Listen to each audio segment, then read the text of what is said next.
way namin to give back sa community to yung napili namin since last siguro 7 years ago galing kami dito, hindi pa kami nag-start ng business and na-visit na namin itong place ninyo. And naisip namin na hindi gusto namin balikan was na kaya na namin mag-help out sa community. So I hope mapasaya namin kayo kahit konti. So ito na nga po, owner din ng Saint. So sabi mo sa kanya. Good morning. Well, nag-visit na po kami dito before COVID. Umikot na rin kami, pati po sa nursery, umikot kami. And sandali lang po yun, then nagsabi kami na babalik kami, hanggang hindi nakabalik dahil sa COVID.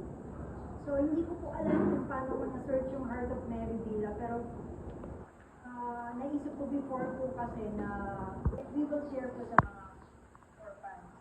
Kasi malapit talaga ang puso namin sa mga bata. May dalawa kong anak, parehas na babae, then siguro kaya po.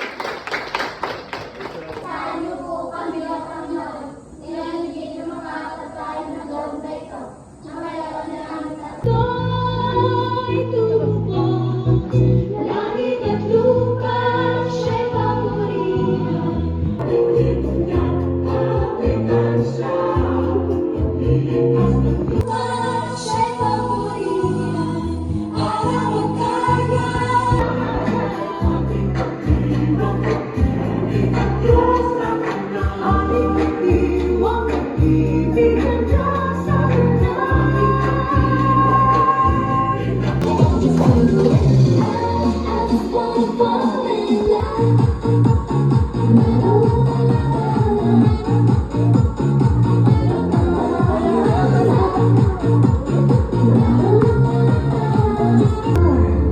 We are the dreamers, make it happen.